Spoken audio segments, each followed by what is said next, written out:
available to us is setting interim deadlines that make it clear that we have enough time to redo bills if the governor vetoes. Really good example is when Margaret Anderson Kelleher was the speaker for 4 years, and Larry Pogemiller, I believe, was running the Senate at the time, and we had Tim Pawlenty from 2007 through 2010.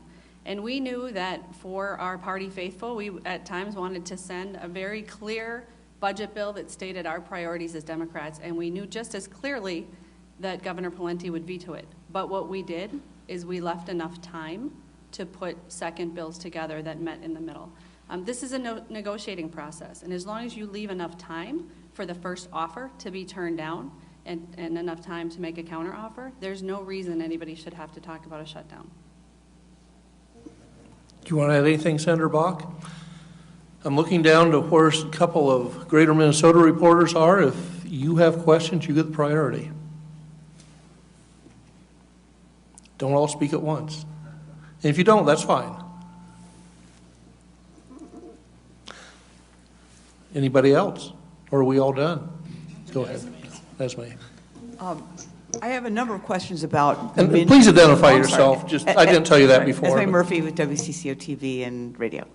I do have a number of questions about the future of MNsure/Obamacare, especially in light of what is going on in Washington, with Republicans saying they plan to repeal it and provide what they are referring to as universal access, which I haven't seen very well defined, that this is probably going to happen very quickly. Where do you go from here? What kinds of steps are you taking? And where, I would like to start with the Republican leadership here. What are you folks going to do, and also about the future of it? And also, what are you going to do with the more than 100,000 people who don't qualify for those tax credits, who are facing exorbitant increases in their premiums with enormous deductibles? So I agree with you that it will be unraveled at the federal level. I think they've made that pretty clear. What we don't know is how fast that process will be and exactly what that means to Minnesota. But in Minnesota, we also have MNsure that is still there, whether that changes. And so, one of the first things I know we have to address is the high-risk pool. We eliminated MSHA, Minnesota Comprehensive Health Association, and all of those people were poured into MNsure, which was a much smaller pool that handled that high-risk group. So that's why you saw rates going up as much as 67% for the small business owner, the farmer, the people that were in there. So we have to find, either through reinsurance or MSHA 2.0 or something, we have to have a high-risk pool that spreads out to a much broader group. So that'll be one of the number one things we have to do right away. It's because of that that I think all of us here want to provide health care premium relief to those that are in that product, because it wasn't really any fault of their own that some of them are paying premiums as high as $30,000 a year with a high deductible. So we're going to do those. Because it didn't happen in a special session, you should see that as the number one bill out of the House and Senate. And how quickly? I mean, with all due respect, I mean, some of the families are paying significantly more than that. Families $40,000 a year with a $13,000 deductible. How quickly can they expect relief from you? And how quickly can you get this all together? I mean, this is a crisis for these families. Sure. Thank you, Esme. I think the problem that we will face is we'll have a new Congress and a new administration in Washington, D.C. They will unravel this. I think we all know that will not happen before we need to take action in reforming what we currently have here in Minnesota in order to have an impact on the policies that people buy on January 1st of 2018. We think that deadline is sometime in March. I'm not sure that we will know what the federal government is doing before that deadline. So there's a couple of things that they could do. One, kind of tilt your hand to us, let us know what you're thinking. Number two is on day one of the new administration, they could approve some waivers that would allow us to kind of restructure what we're doing here, some variances from the requirements of the federal law.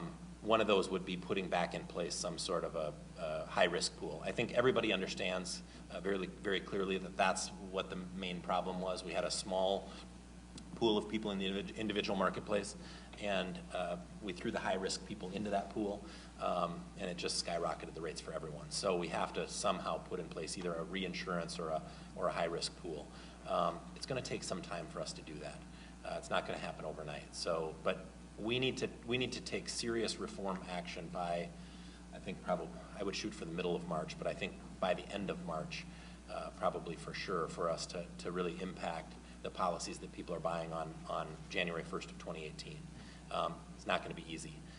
So we need to kind of look for some clues of what the federal government's going to do, and also ask for waivers from the federal government so they can let us get to work right away in setting something up here that'll work for Minnesotans. But in terms of actual, some kind of rebate or relief, you're saying probably not until the end of March? No, there's two parts. That's the long term, what I was just talking about. The short term, giving some premium relief, I think the senator said that I think everyone here supports giving premium relief to Minnesotans.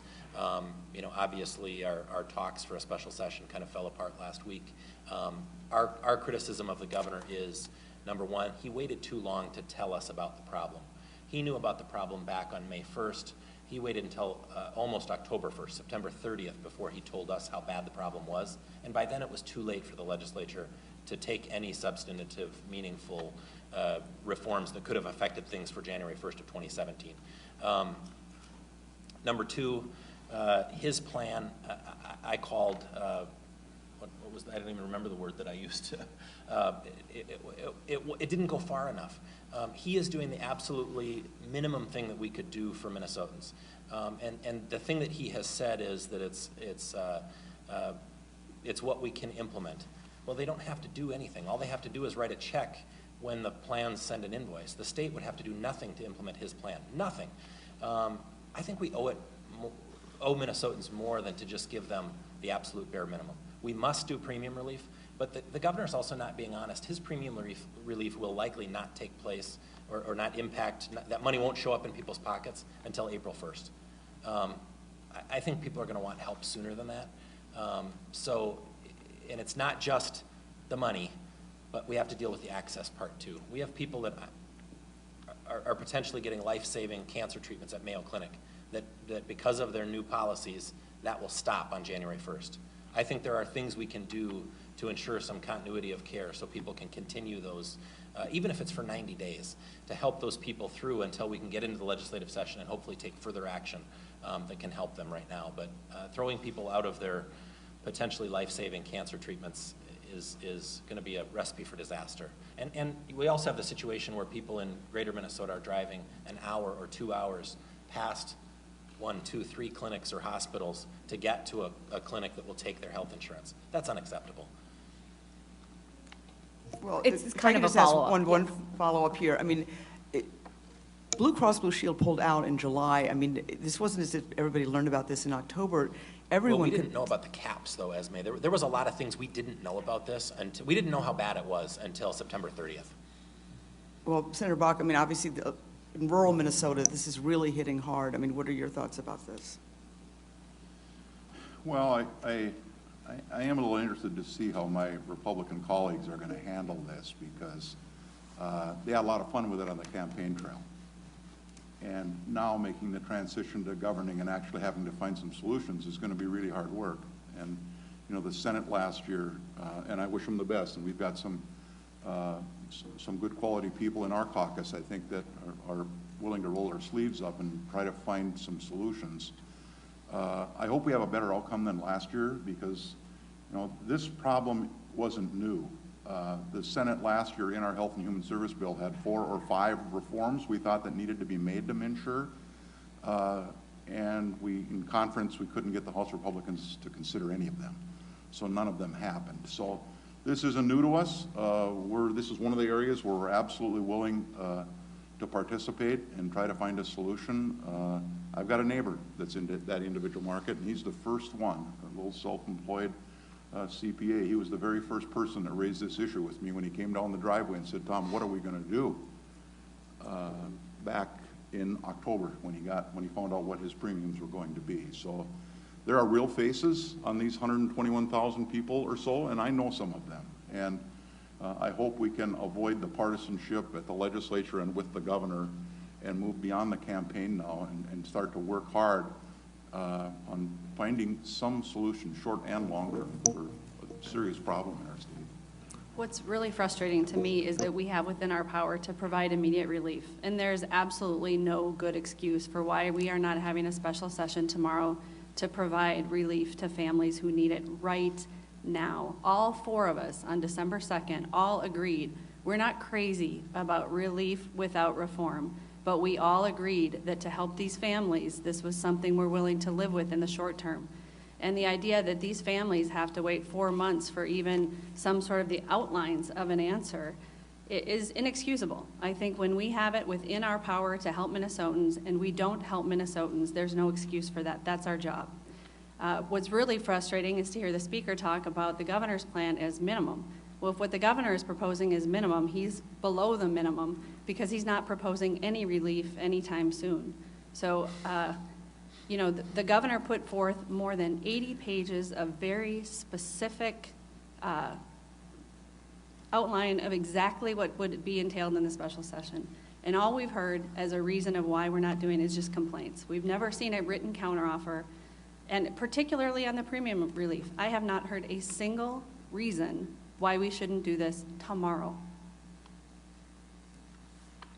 Speaker Daudt, we have a couple follow-up questions, but you seem to not be liking what you're hearing right now. I mean, we just have to be accurate. Immediate relief is not relief that takes place on April 1st. And at best, based on what the plans are telling us, you could maybe say that if everything went perfectly, you could get, Minnesotans would get relief on March 1st. Still not immediate, okay? But that's best case scenario. And based on the track record of the administration over the last 4 years, I think it's safe for me to say when the plans say 8 to 12 weeks, I'll take the 12-week one just so we don't overpromise to Minnesotans. That's why I say April 1st. That's a very realistic number. The governor said February 1st. There isn't a soul on the planet, including the plans, who are saying they can get this done by February 1st. Can't happen, okay? That's a lie. That's not true. And we shouldn't tell Minnesotans that they're gonna have relief on February 1st when there isn't a chance in the world that they will get it. That's letting Minnesotans down. Okay, and to say that we didn't put a plan forward, it just isn't accurate. I mean, we had 5 proposals or provisions that we had talked about for months. We had specific language in bill format that we gave to the governor that would have helped people with the access part of this, continuity of care for 90 days, and other pieces that would have helped Minnesotans right away on January 1st. Now they're going to have a little delay, but we can hopefully backdate that to January 1st so that people can continue their treatments at Mayo and other places, and make sure that we live up to the promises that were made. And let's not forget that when this thing was passed, and I know everybody wants to separate themselves, I hope folks noticed what the governor said on Friday, that this wasn't anything that Democrats in Minnesota and the governor did. That this was something the federal government imposed and we just implemented it here in Minnesota. And that MNsure isn't responsible for this, it's just the Travelocity. Go back, look at the tapes when this was passed on the House floor and on the Senate floor, at the promises that were made to Minnesotans. They were promised they were gonna have lower cost coverage and better access and more choices. Neither of those things happened.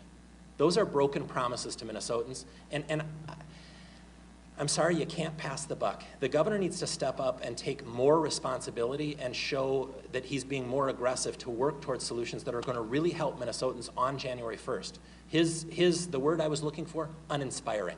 His plan is uninspiring, and it's not going to help Minnesotans on January 1st. It's the least that that the state can do to help Minnesotans, the least. Okay, let's talk about January, and I think this kind of constitutes a follow-up. I'll introduce myself. Mary LaHammer, Twin Cities PBS. So what is House File and Senate File 1? Is it MNsure and healthcare? Yes. Both of you have decided Yes. that in House and Senate? Okay, and then another follow-up to Don's question. We didn't decide that, and we don't even have to look at each other to both say You already yes. know that. Very Okay. obviously, that's the biggest issue that we have to deal with this session. We have to. It is a crisis for Minnesotans, and although we didn't create it, Minnesotans chose to go a different direction in the last election, and they chose us to fix the problem, and we will. Okay, another follow-up. Don opened with the scenario last time we had this same composure of the governor's office and the legislature, an all-Republican legislature, a DFL governor, and constitutional amendments were popular. It's a way you can get around the governor.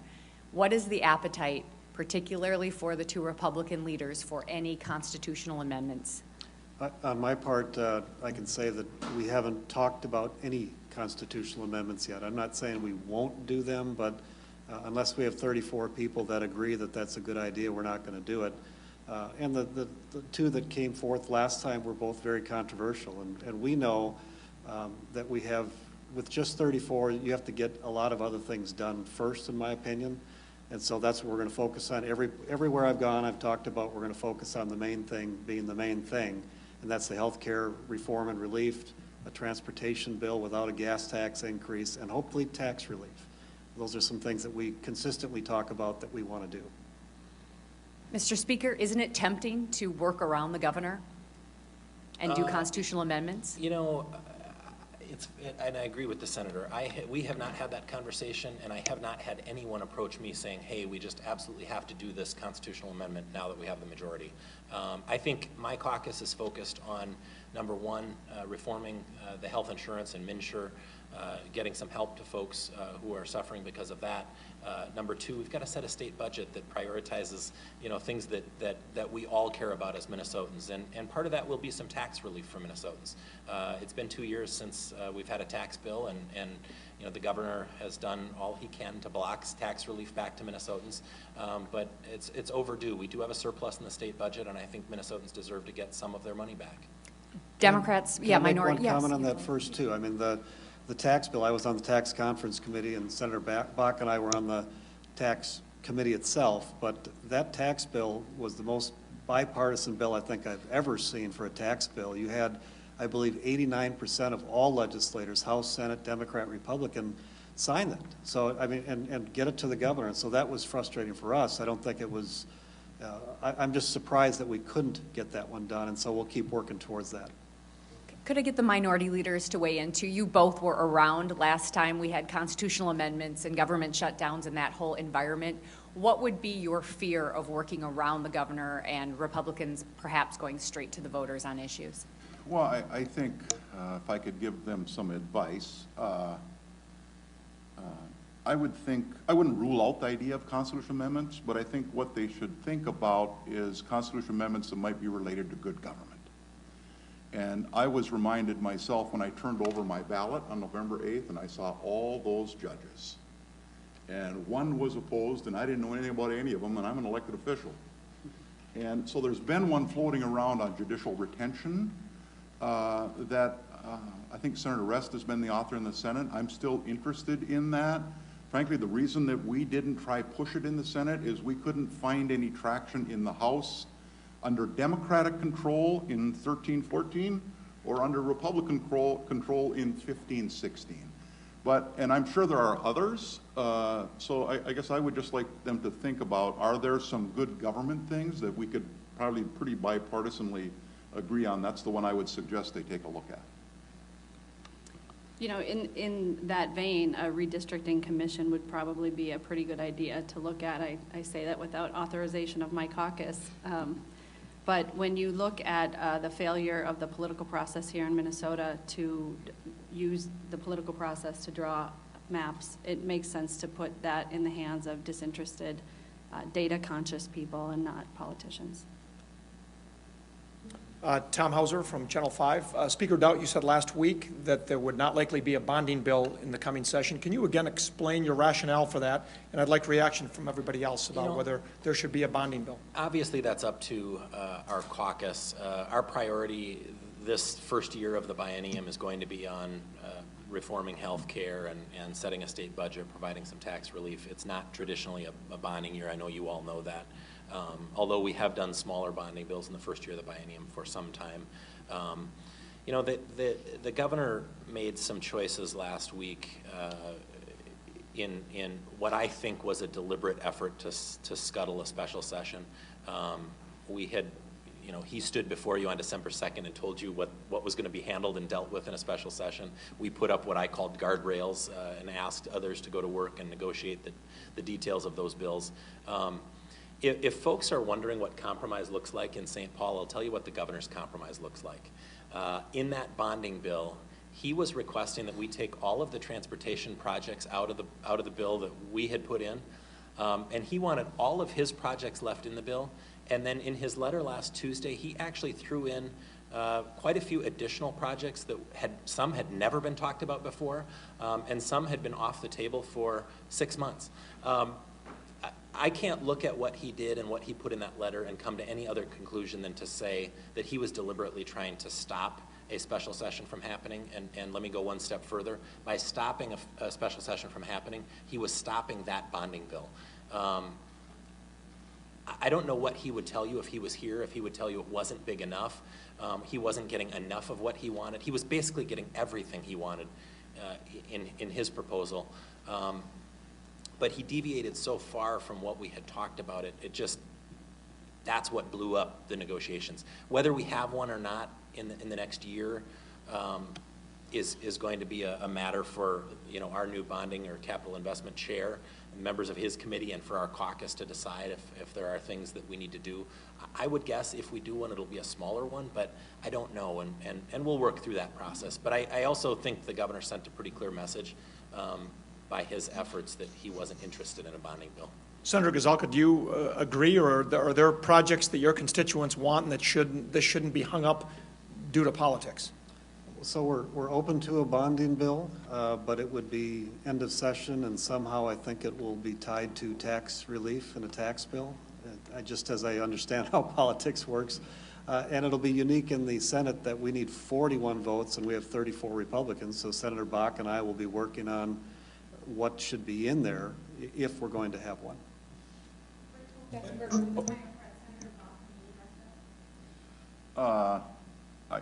My suggestion would be, the governor, I think, said he was going to submit a bonding bill to us, I think he said in the first week or so.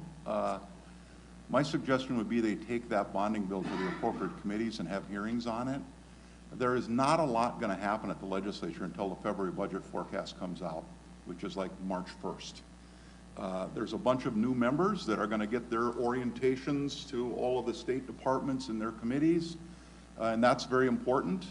But I do think there's ample time to start working on a bonding bill before the February budget forecast comes out. I think if we could find a bipartisan agreement and pass one, I think Minnesota would be well served. We're going to fall $1 billion behind now in investment in public infrastructure, and coming out of the construction industry, I can just tell you those projects aren't going to get cheaper. We decide to wait 2 years to pass it. We're not only going to get behind, projects are going to get more expensive. So I would encourage them to take the governor's proposal seriously, take it through the committee process, modify it how you want. But I think passing one sooner is better. I think getting it wrapped up in the end of session negotiations just make concluding the whole budget that much more difficult. I think if the speaker was really interested in passing a bonding bill in special session, he had a really simple solution. It's called written counteroffer. The governor made a very clear 80-page explicit offer of precisely what would be included in the special session and never got any written counteroffer. We don't pass conversations. We don't pass conversations whether they have guardrails or concepts in them. We pass bills. And so if you can't write down your proposed deal on a piece of paper, then it's not a deal. And I don't know how seriously we should take complaints that don't come with a written counteroffer. I like to take people at their word, and I think we were all there when the governor stood on December 2nd and said, this is how we are going to work this process.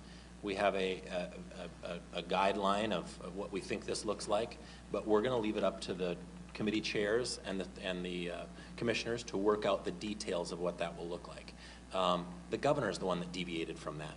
We didn't agree on December 2nd, and it was the governor's own words that said we weren't going to fire offers back and forth. So obviously we didn't start firing offers back and forth until we could play politics on where in the world were the legislative leaders and try to make some political hay out of that. Minnesotans expect better. And I don't think we want political games. I think we want solutions. And we talked about how we were going to work that out, and it was the governor that deviated from that, unfortunately. So negotiations going to be done in public? Yes. Yep. In rooms that look just like this. It'll be great. You will have access to all of it. All four of you agree? I recommend that the offers and counteroffers be put in writing so that we know exactly what the proposed deal is, because the problem that we ended up with at the end of session last year is the Speaker and the Senate Majority Leader thought they had a deal that couldn't be reduced to a writing. It didn't stand up the process of getting written down. Senator Gazelka is moving up to the microphone. Well, I'm certainly willing to have everything in open. I think people like that. Would I ever say that I would go behind a closed door with the governor and talk turkey? I might. Senator Bakk, advice? Well, I mean, Senate Democrats are willing to play whatever role we're asked. We're in the minority here, and if Senator Gazelka wants me to be part of that negotiation process that he has with the House and the governor, I'm willing to do that. If the governor asks, I'm willing to do that. Kevin Fedley, Capital Report and Politics in Minnesota. On this very question, I'd like to ask in a slightly different way. What we saw Friday appeared less a set of negotiations done in public and more like a publicly arranged marital spat. Is that really the way to conduct business? Is that the way to go about this? These kinds of performances? Well, you know, one of my frustrations has been the fact that the governor does not participate in the legislative session. I can't tell you how many times the governor has sent his commissioners to committee hearings, and when asked, they will say, well, I'm not authorized to make that decision.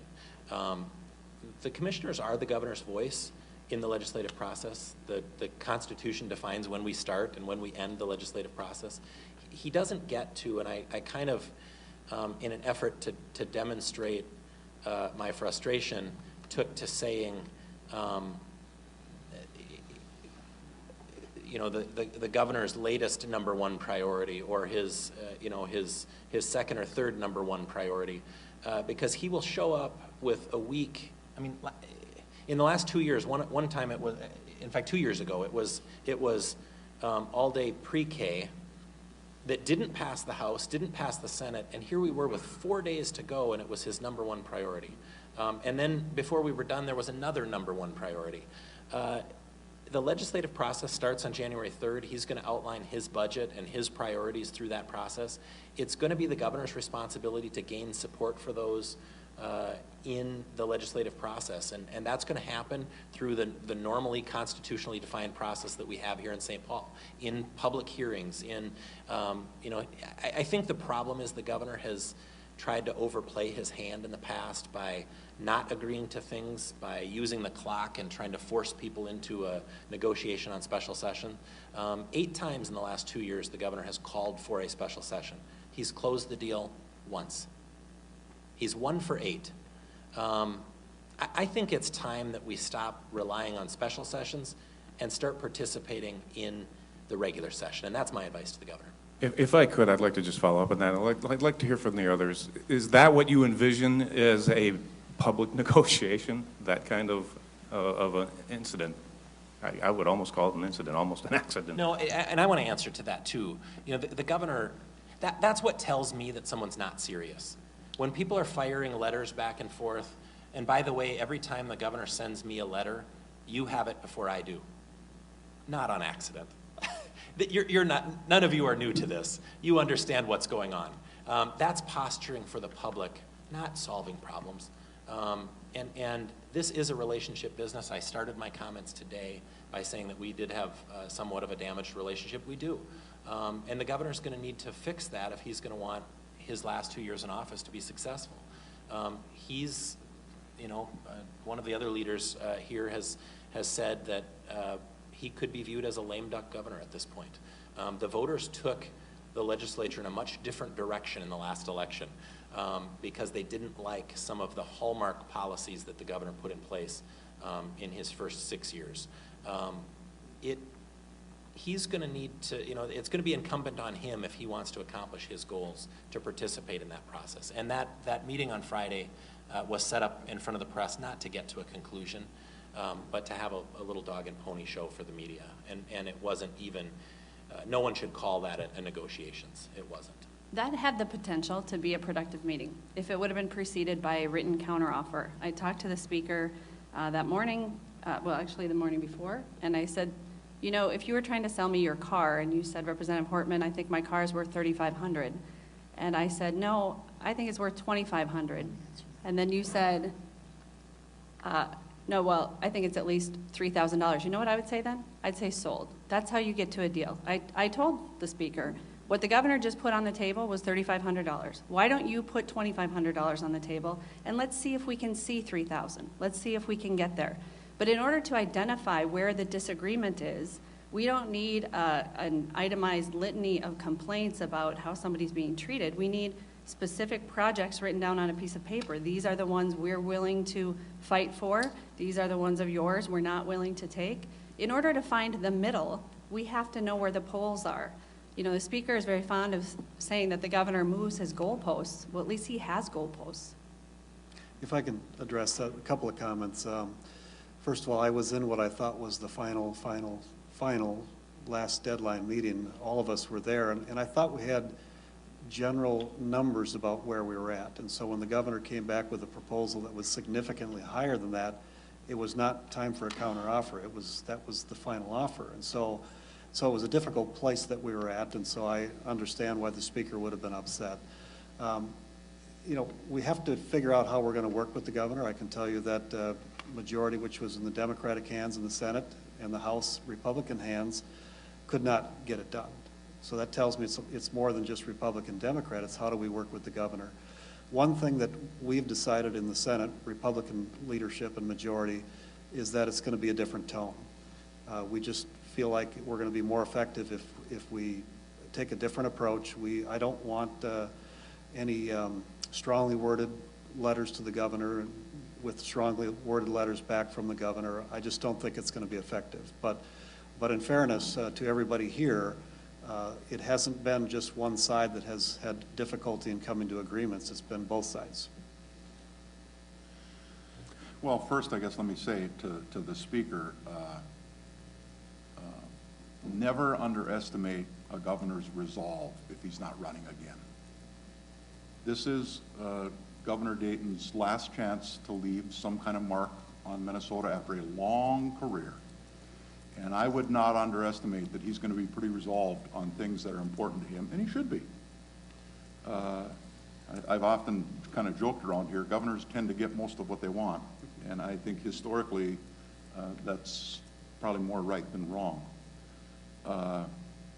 And then to the question about an open process and public meetings, that is what the conference committee process is designed to do.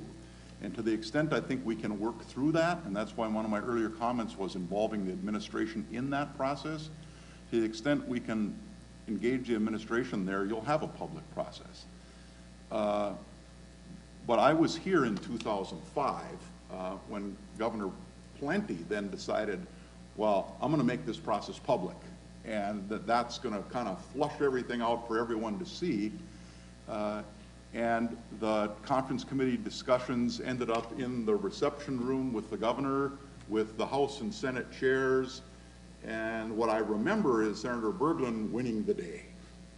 And as it relates to Health and Human Services, and some of you are chuckling because you remember those days, and they tried, and it was all the initial talk was, well, which direction's the camera going to point? It's going to be on the governor, is it going to be on Senator Berglund?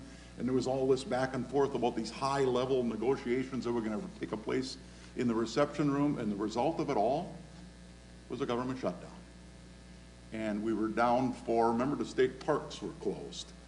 We were down for, I think, 9 days, longest shutdown at that point, and it was 5 or 9. I seem to think it was 9, but it could have been 5. But anyway, that process, which is a lot of what people are kind of talking about now, some of us have been through that already, and it failed. So I'm not sure that's going to work. But I do think a process where we have open conference committees with the administration and the House and Senate all participating, this served this state pretty well over time, and there's a reason it is what it is in the joint rules between the House and the Senate, and I think if we all roll up our sleeves and want that conference committee process to work, and the governor is willing to be engaged, I think we'll get a good outcome. David Montgomery, Pioneer Press. We're almost an hour into this, and so far no one has mentioned the issue that last year and the year before, all of the leaders said was the single most important issue to accomplish, which is transportation, which was something that has been failed to come to a bipartisan, bicameral agreement both of the past 2 years. Is there any hope that transportation, there's some sort of deal on road, bridge, and possibly transit funding will happen this year, given that there's still some degree of divided government in Minnesota, or is that issue just going to have to go to the background with more important issues like the budget and health care to deal with? Who do you want to answer? You can start with the speaker. Okay. You know, I'm optimistic that we can. Obviously, the number one issue, and I don't think anybody's going to disagree, has to be dealing with the healthcare crisis, health insurance crisis. But you know, transportation, and there's a funding cliff that's coming that we need to deal with as well. So the issue is becoming more and more important. Obviously, there were some pretty differing ideas on how to approach this in the last biennium, or the current biennium, if you will. The governor, at a time when Minnesota families weren't seeing the sort of surplus that the state government was seeing, his answer was the largest gas tax increase in state history. I think that sort of approach was rejected in the last election. And people in Minnesota, particularly in greater Minnesota, really aren't, you know, they aren't saying to themselves, I just can't wait to pay more taxes. What they'd like is an economic recovery that will help their families in their own situation. I think the thing that ultimately doomed any transportation agreement in the last biennium, however, was the drastic overreach on the part of transit. They weren't asking for a 10 or a 20% increase in transit funding, or even a 50% increase, or even a 100% increase, or 120, or 150, or 180, or 200. They weren't asking for a 220, 240. They were asking for a 260% increase in transit funding. Okay? That was the problem. It was just such a drastic overreach. Sorry for naming all those numbers off, but I think, you know, I think people would say, boy, a 50% increase sounds like a lot. What does a 260% increase in transit funding sound like? So that they can build out their dream transit system. Let's move to next legislative session, not rehash history, please. What's going to happen? Well, we're hopeful that we can get a transportation package, but the reason I was setting the table for that is it's going to take people being realistic. We understand that we need transit in the state of Minnesota. It's important in greater Minnesota just as it's important in the metro area, and we understand that people rely on that. But we need to be reasonable about what we ask for. We also know that folks out in greater Minnesota want some investment in our road and bridge infrastructure. We tried to do that some with the bonding bill. And we think we can do that within the surplus dollars that are available. We put a plan on the table in the last 2 years that we thought was much more reasonable and much more acceptable. And we'll look at something along that line again. We've got new chairs, so I want to give them an opportunity to kind of start working on this and have some hearings to wrap their mind around what approach they want to take before I get too committal to any specific plan, but we're optimistic. Yeah, I'll be surprised if we don't get a transportation bill done with permanent funding without raising taxes, using present money. What finished in the House at the end could easily be similar to where we are today, but just like the Speaker said, the Senate also has a number of new senators. We have a new transportation chair, and we're going to want their input, but there's no reason that we cannot get it done. Well, it's hard. And the public wants the roads and bridges fixed. They just don't want to pay for it. You can look at all the polling data. I mean, it's a pretty simple disconnect. And in the Senate, we've tried. You know, we tried to convince a Democratic House in 2013 to do something permanent with dedicated funding for roads and bridges, and couldn't get a Democratic House to do it. In 2015, we tried to do it in the Senate and couldn't get a Republican House to do it. So I guess I'm looking forward to the proposal and seeing if it's not new money, who does it come from, right? I mean, there's X number of dollars available in this budget, and this legislature is going to decide what the priorities are and what the most important urgent needs are.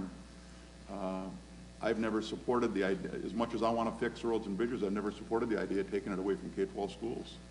I just haven't, and I hope that's not where we end up. But that's just spoken as a grandparent who really cares about our K-12 school system, who has 7 grandchildren that are oldest one in first grade. Their future is going to be determined largely by the education that this legislature is willing to help pay for. So I just would add some caution if we're going to look at existing resources, what kind of goes on the cutting room floor in order to be able to do that.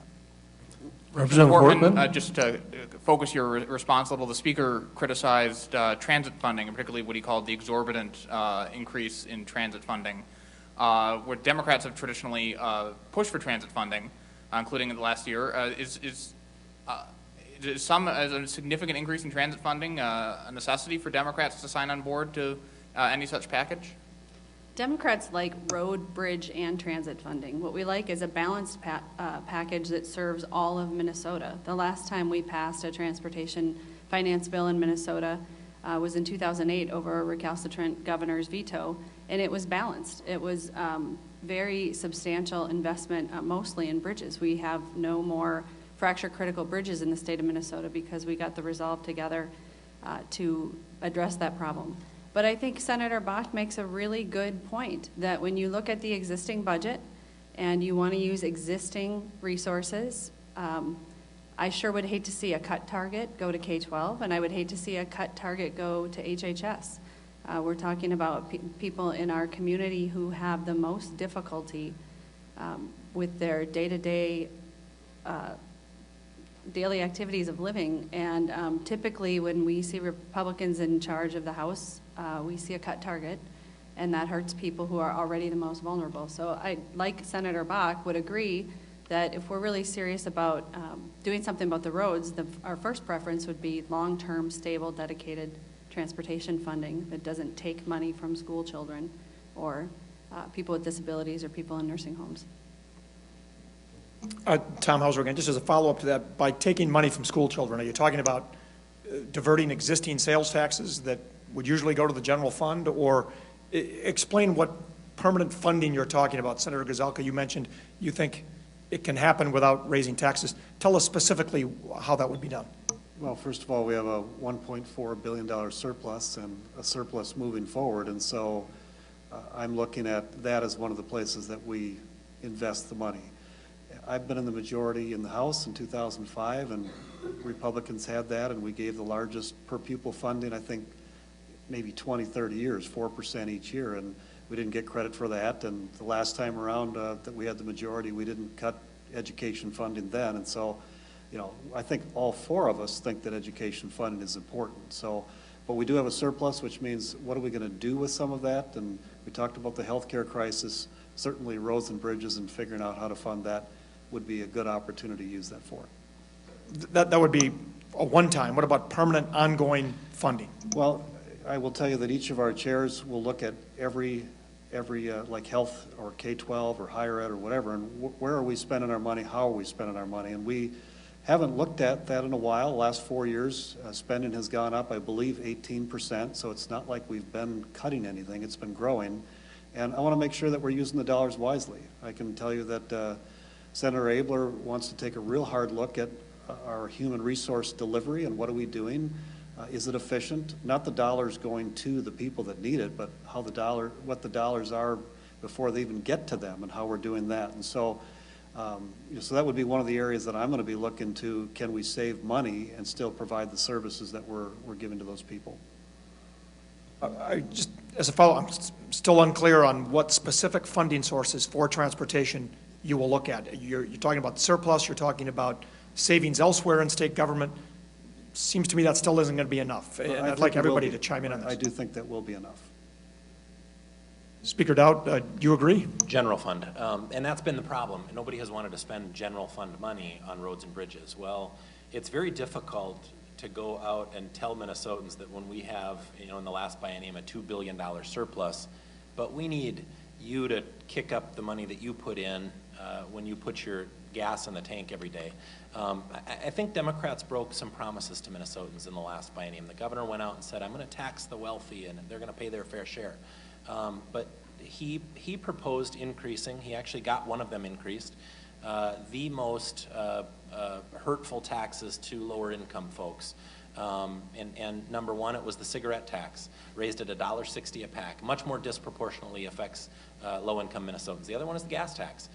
So it's very difficult to say to Minnesotans, we have a $2 billion surplus. We're collecting more money than we need from you, and now we need you to kick in more so we can pay for, by the way, the constitutionally defined core functions of state government. To me, the core functions get paid for before everything else. So we're going to use some general fund money to pay for our roads and bridges. And you know why? Because that's what Minnesotans expect us to do with the money that they give us. They want it to pay for the basics.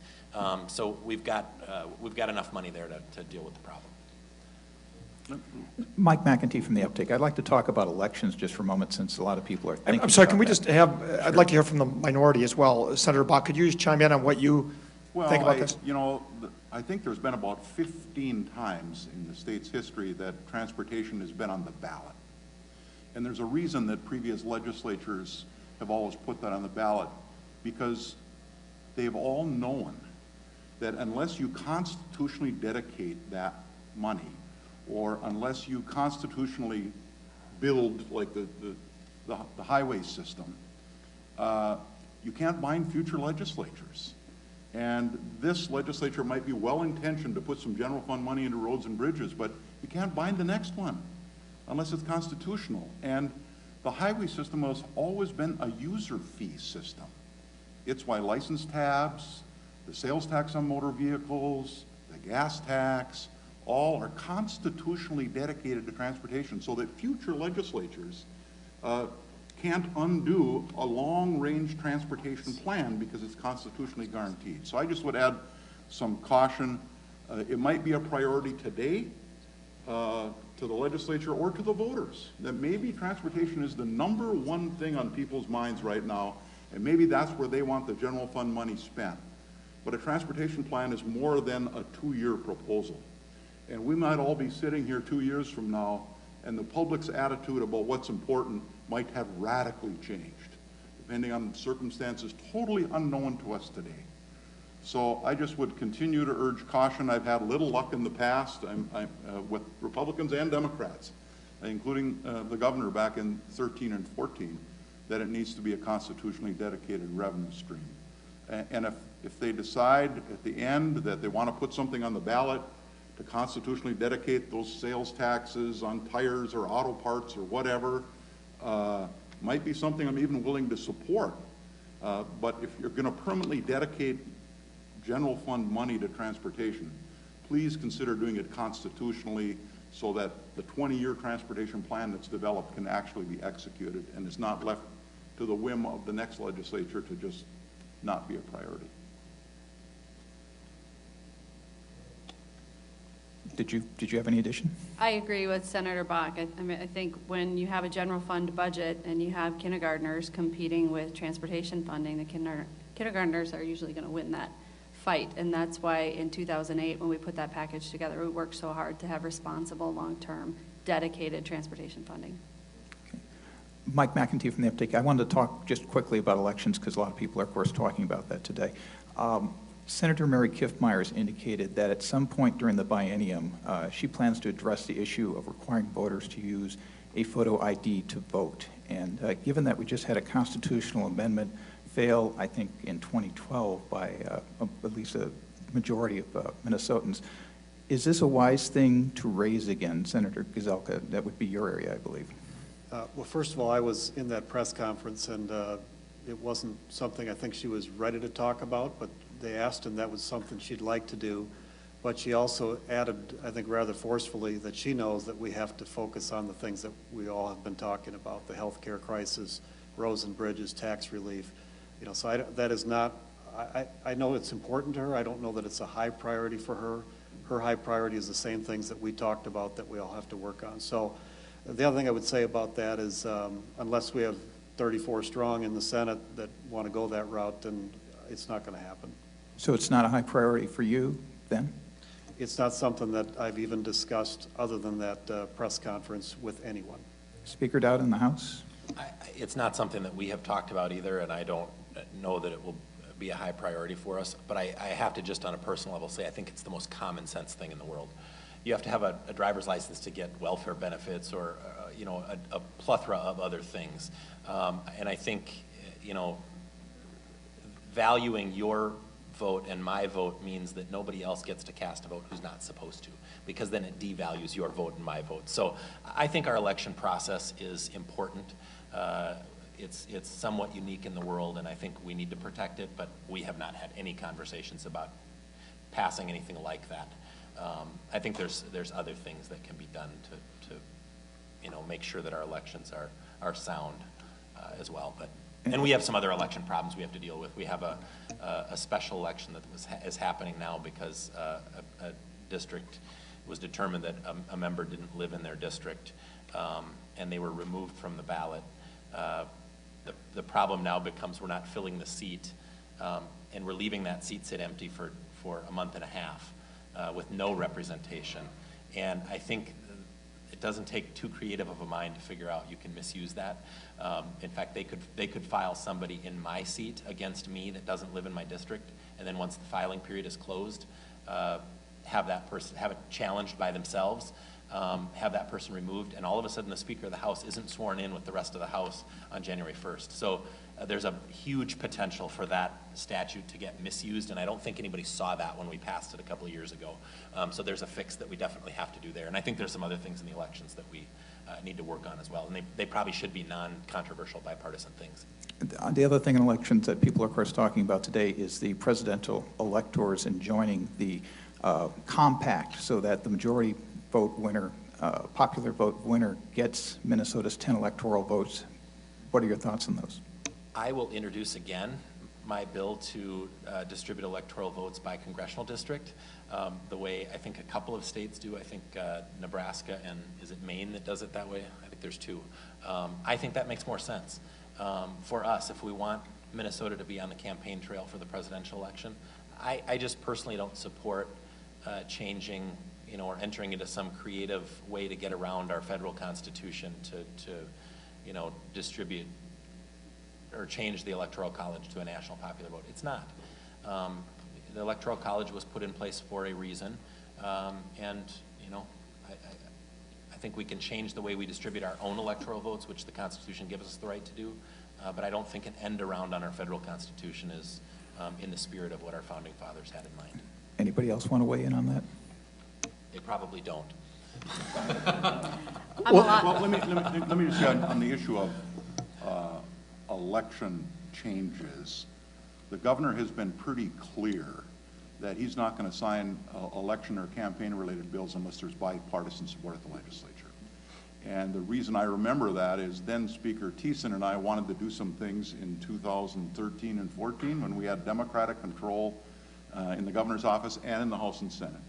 And the governor was very clear with us when we met with him that he's not going to sign election bills that don't have bipartisan support. So we made a decision not to send them to him because we couldn't find something we could find bipartisan support for. So that would be my advice. Reach out to the governor if there's some election reforms you want to make. I would be surprised if his position on that has changed. Maybe moving the primary up earlier. Who knows? Could you all actually address June primary? Could you all address June primary? There's some supporters at this panel. Is this the year for it? And as long as I'm here, Sunday sales. We doing Sunday sales this year? What do you want to ask? Well, let me start. I'm going to vote no on Sunday sales and yes on June primary. Consistent position I've had. I've generally been no on Sunday sales, but I really want to see what our caucus thinks on that, and stay tuned. And June primary, I don't have a huge opinion on that. I liked it a little later so that there was more opportunity to get your message out, but again, that's not something that I'm passionate about. I think that we're going to pass Sunday sales out of the House this year. I've had some conversations with my members prior to them being appointed to the Commerce Committee. So I think you might see some changes not only in that committee, but in the House itself. I think it's just past time. If a liquor store doesn't want to be open on Sunday, they don't have to, but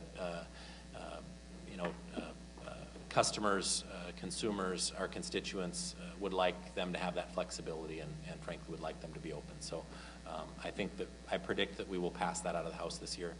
June primary, I obviously have been a supporter. I was the chief author the last few times around, and we almost got it passed, I think 4 years ago. Ended up getting hung up over in the Senate, but... No. Don't rewrite history, Mr. Speaker. Both the party chair of the Democratic Party and the Republican Party came to the legislature and said, don't do this to us. So Well, there was they both support it now. They were both against it then. They both support it now. I'm open-minded on Sunday sales. I've always been a no because it is a way to bring in big box retailers and really put small businesses at a disadvantage. But I am regularly, if not daily, lobbied on this issue by my husband. So I'm pretty open-minded about getting it taken care of. And then with regard to June primary, I'm open-minded as well. Out of deference to my colleagues from the rural parts of the state, I have generally voted against it because the idea of me having a challenger in Brooklyn Park or Coon Rapids is one thing, but the idea of Senator Bakk having a challenger up north is a totally different situation when you're looking at a June primary. But I think we'll have to talk to our caucuses and see where they are. On another drinking subject, the four of you can feel free to sit back and take some sips out of your Wilmer bottled water in front of you. I want to take a moment to the reporters. If you we're getting on the home stretch here, so if you have questions, you'll need to be waving your hands at me. And while I'm talking, probably go the rest of the 20 minutes, but I want to thank the Senate Sergeant at Arms Office for setting all this up and Senate Media Services for providing live streaming both on their website and for Forum Communications websites. They do the work, I just sit here. As you all know, that's what I do best. Other reporters, Kyle, identify yourself, please. Kyle Potter, Associated Press. To the Republican leaders at the table, the governor and the Met Council came up with a funding workaround for Southwest Light Rail. Does that make transportation easier in 2017, and do you plan to block or challenge that funding mechanism? You know, I'm not sure, well, I think they are intent to move forward, but I'm not sure at the end of the day that they will. I know Met Council came out just recently, I think within the last couple of weeks, if I remember right, and said that they have a fairly large operating deficit projected for, I think it was next year, I don't remember all the details, but something in the $80 million range. So I think we should perfect what we're doing now before we bite off more than we can chew, and I think that's a good, it isn't about being pro-transit or anti-transit, it's just let's grow at a rate that we can afford and that we can, that's sustainable. And I think there are going to be some challenges for Met Council in the next couple of years if they're not able to operate what they have now and they want to do more. It's going to be difficult. I mean, and anybody with common sense would come to that conclusion. So my guess is they'll probably take a second look at moving forward with Southwest Light Rail.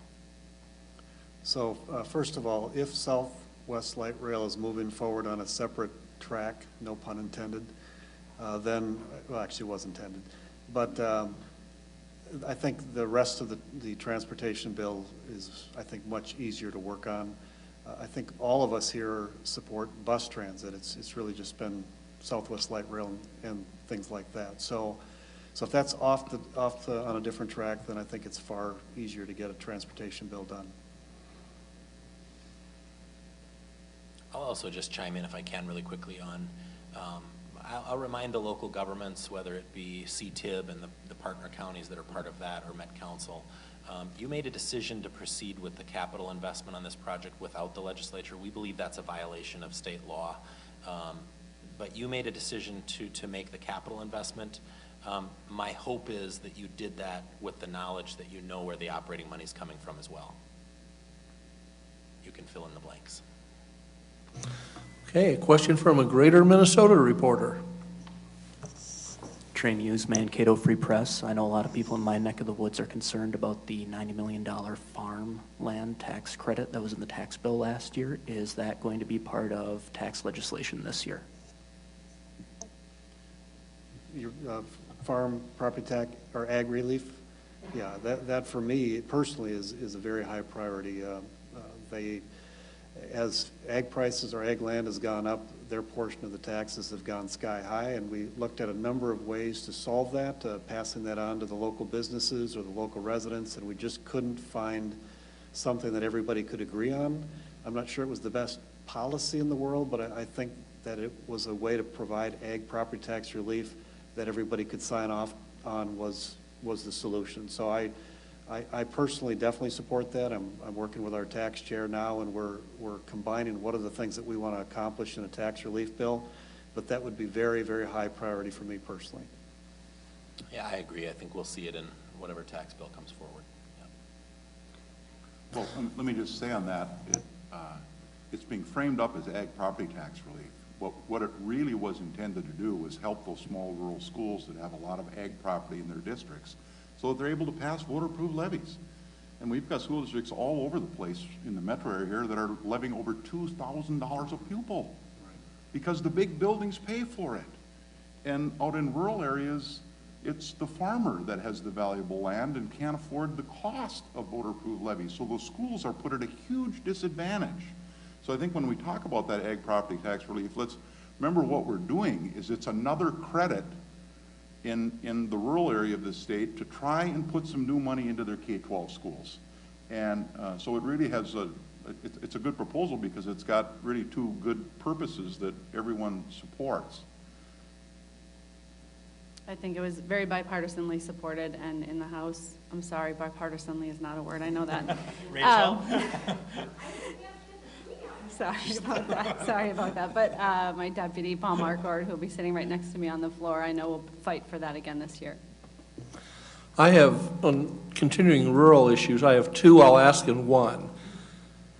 Rural child care is being called a crisis now because it's very difficult to find child care centers in much of rural Minnesota.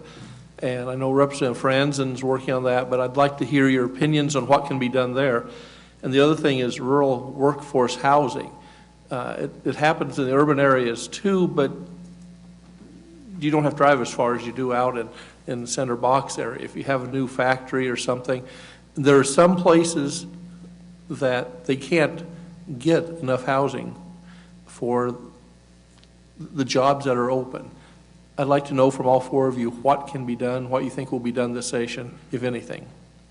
Well, Senator Gazelka can speak to this better than I can, but the Coalition of Greater Minnesota Cities had a proposal last year that ended up in the tax bill, or some version of it was in that tax bill, to try and buy down some of the cost of the development of workforce housing in rural communities. I support that. It's a priority to me. In my own personal case up in Cook County, up in Grand Marais, I mean, we have significant housing problems. Housing is very expensive up there because there's so little private land, and construction costs are high because it's so far away from everywhere. So it's a place where the traditional mortgage doesn't work. So I would like to take another look at what the Coalition of Greater Minnesota Cities was proposing, what ended up in the tax bill, and I think it should be part of a final bill this year also. Yeah, so as Senator Bakk talked about, it is part of the solution for getting job creators that want to expand out in rural Minnesota, as long as they can hire people that have a place to live. So the two really have to go together. I realize it's probably more of a rural than a metro issue, but it is a rural issue. And as far as daycare, a couple of things. First of all, we have a shrinking population out there, which already compounds finding employees and finding daycare providers, et cetera. But secondly, what we have to think about is we should not try to unionize them again. I think that really was just a ice bucket of water thrown on them. They really found that offensive, and we saw that in the vote. But adding to that, all the different regulations that we have on these people, it's typically a mom who wants to have a number of kids at home and be home with her own kids and then have a group of people that she can take care of. And so if we're trying to expand that, we need to think about what are the regulations that we make it difficult for them to do what we all need them to do. I think everybody knows that those are two areas where Greater Minnesota could use some help. I'm not enough in the weeds to know the details of the best way to help them, but obviously one of the things that we did was create a committee on child care to tackle those issues. We did that in the last 2 years, along with our first ever committee on aging and long-term care, because we know that those are priorities, and that's another issue that affected Greater Minnesota deeply. So my hope is that committee can dig into the child care issues. We have in recent years tried to make an impact on workforce housing. I know there are employers and communities that would grow if they could, but it's difficult for them to find housing for the workers that they need. So obviously those are keys to helping our rural areas and greater Minnesota, their economies grow. And I think they'll be important keys. I think families across Minnesota struggle with the expense of childcare and having access to high-quality childcare, so that's something that's a priority for us and has been for a while. With regard to housing, I don't think I can add anything except for I agree.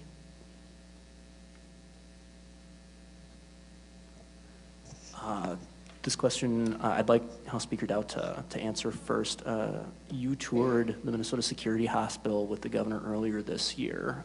Security Hospital is asking for $22 million in supplemental budget funding for more staff out there. Is that going to be part of budget discussions this year? Is further funding for other state hospitals also going to be part of that discussion?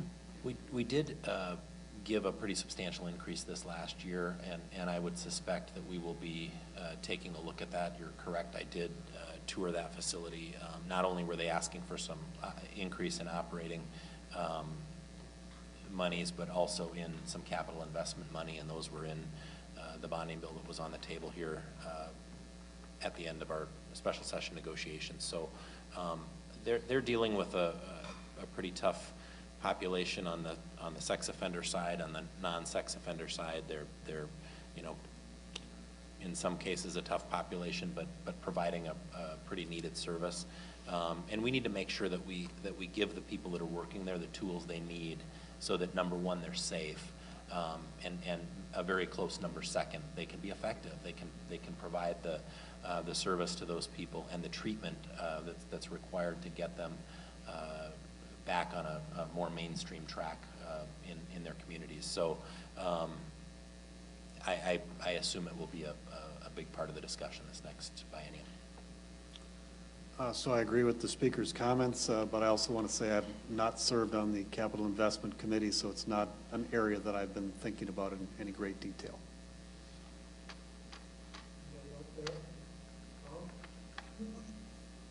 On the issue of taxes, obviously Republicans now control the House and the Senate. Republicans are usually synonymous with tax cuts. What specific tax relief or tax cuts will you pursue in the House and Senate this year? And how difficult do you think that will be? Well, first of all, I think we should take a look at the tax bill that should have passed and didn't, and we'll go through a number of things in there that, that there was bipartisan support for. There were some things that the House also had related to Social Security exemption that we certainly want to look at. We would have liked to have done. As far as the business property tax, it may include the inflator as well.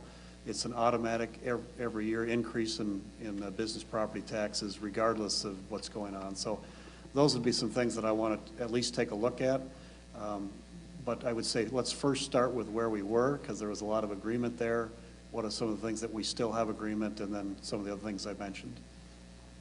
And Mr. Speaker, if you could also specifically address that, and also, will there be any attempt to roll back the upper income tax increases that went into effect a few years ago? I don't foresee that this year, but I agree with what the senator said. I think we're going to take a look at the tax bill that was on the table. We want to make sure that we're giving money back to folks if we don't need it here in state government. And I think the fact that we've had surpluses now indicates that we're collecting more money than we need. So I personally like, I was a big proponent, as was Senator Bakk. We actually worked on that together, the exempting the veterans retiree benefits. That was a big deal. And I actually personally would like to do the Social Security benefits. It's a bigger piece of the pie, but I think it's important that those folks, all we're doing is, it's tax dollars, we're paying them, and then we're taxing them on the tax dollars. It just doesn't make a lot of sense.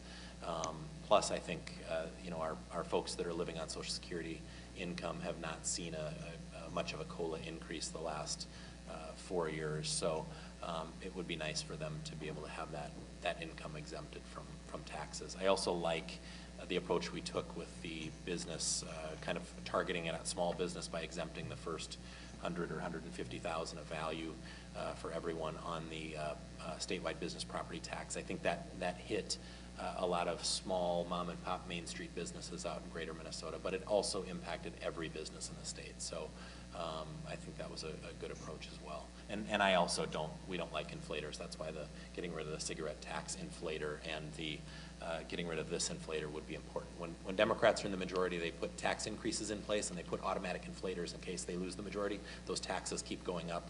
I think that signs away the legislature's ability to do their job. And it's up to the legislature if they want to increase taxes to do it and if they want to decrease taxes to do it. And we shouldn't put anything on an automatic pilot like that.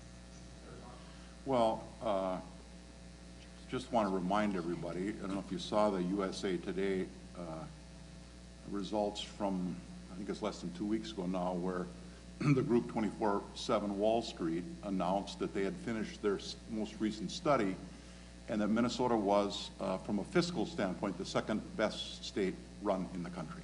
That North Dakota was first, Minnesota was second from a fiscal perspective. A number of different criteria that go into that. New Mexico was 50th, Illinois was 49th. I didn't look at everybody that was in between there. But I mention that because this state does have very good fiscal health with a very, very nice budget reserve right now, a provision that the Senate put in 2014. And just want to urge caution in the tax bill as it relates to phasing in proposals like Social Security going forward. I remember when we did the single sales ratio, and back in 2001, I believe, so the businesses only pay on sales they actually make in Minnesota. We phased that in over 14 years because these big tax changes like that and a big tax change like exempting Social Security would have to be phased in over a number of years for us to afford it. So just be very careful that we don't overcommit future revenue. We are closer to the next recession than we are away from the last one. They come.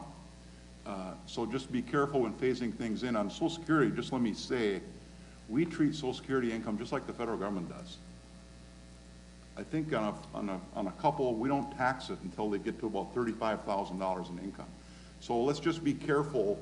A whole lot of people are not paying taxes on their Social Security now.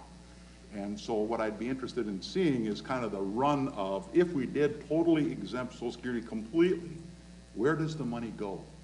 Because if no family of two people with under $35,000 income get a penny, where do those hundreds of millions of dollars go? So I think that's a good conversation, I think, for us all to have, and it might make sense. It might all go to the middle class who needs some help, but there's a lot of data to look at, and I just think people need to understand, and I think the public sometimes doesn't understand that we treat it the same way the federal government does right now. My caucus will be looking at tax proposals to see how they are for Minnesota families. And if Minnesota families fare well, then we'll be supportive. But if the tax cuts go to special interests or just commercial or big businesses, then we're not likely to support them. We're about out of time. Promise David one last question. Don't take too much time on it. I'll be brief. I will see if you guys can, because this is not an easy one. It touches both the intersection of both the budget, which is going to be contentious this year, and social issues, which are always contentious. For the Republicans in particular, are we going to see a push, and particularly a concerted, insistent push, on working the budget in terms of funding for Planned Parenthood, which has been an issue in a lot of years and could be a real sticking point potentially between the Republican-controlled legislature and Governor Dayton? I can only speak for the Senate and simply say that we have not talked about it at all yet, one way or the other. And you know, I like to say that nothing's off the table, but we are really going to do our best to focus on some of the main things that we've been talking about here. A number of groups have a number of issues that they would like to have us address, and we'll take them one at a time and see where our caucus goes. Yeah, we have had no conversations about that, so I don't anticipate. I think that would be a colossal mistake, as Planned Parenthood provides a tremendous service for women, a full range of health care services, not just women, women and men. And I think that in the state of Minnesota, we have seen really good results from increased availability of birth control. I think that's something that people on both sides of this issue should be able to support. So I think that would be a really big mistake for the health of Minnesotans, and particularly for the health of women in the state of Minnesota. My first chance to digress from the question. Please don't cut higher ed. In 2011, higher ed, when we went home in May, was cut by 19%. And at the end of the shutdown in July of 11, higher ed ended up with a 14% real cut in their budget. We have some of the highest tuition in the country at our two-year colleges, second highest last time I looked. Student debt coming out of college is becoming a tremendous burden on people. And I mention it because it's the easiest place in the budget to cut, because you can cut and the institutions can backfill with tuition. So it's an easy cut to make, but our tuition is spiraling out of control, and we are going to put higher education out of the reach of just regular working class families. There are a lot more issues we could talk about, but we have a whole legislative session to do it, and I guarantee you we'll be asking you these questions. But for now, Forum News Service thanks the four of you for sitting there on the hot seat today, and we look forward to it again. Let's do it again next year. Thank you all. Thank you.